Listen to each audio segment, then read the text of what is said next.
Evaluating a multifamily deal is tough.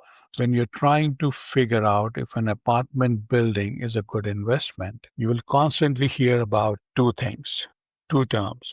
One is actual numbers, and then the other is Proforma numbers. These terms are super important for understanding the deal's real value, but they're tricky to sort out. So what is actual numbers is nothing, but it's what really happened. It is, in a way to look at it, it's a report card for your property. It shows what kind of income has been coming in, like through rents, through late fees, through laundry, etc.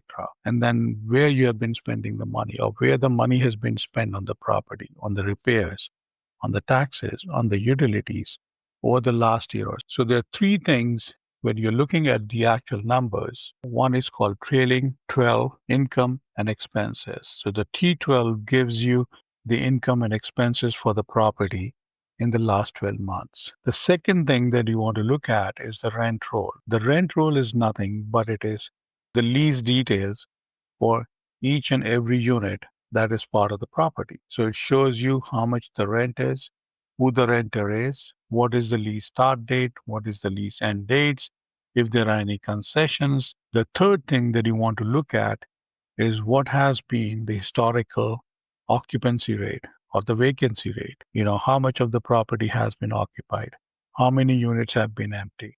So these are some of the critical things that you want to look at when you're looking at the actual numbers. The Proforma numbers, on the other hand, is what you hope to happen or what you hope will happen. These are your future financial projections for the property. They show what you expect the income and expenses to be in the future. And these are based on certain assumptions.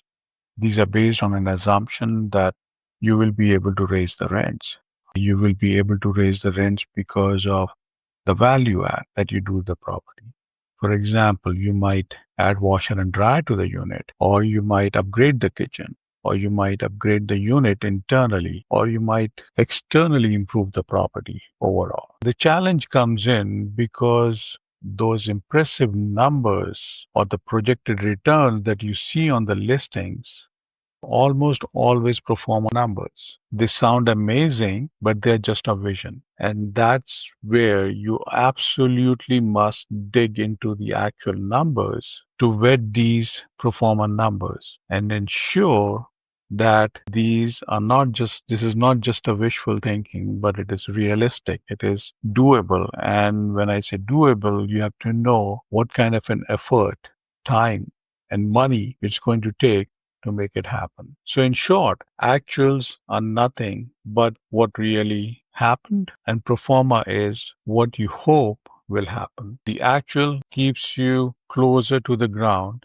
in reality, whereas the Proformas allows you to dream for the future. You need both to truly evaluate the deal and to avoid any nasty surprises down the road. So hope this was helpful, and thanks for watching and happy investing.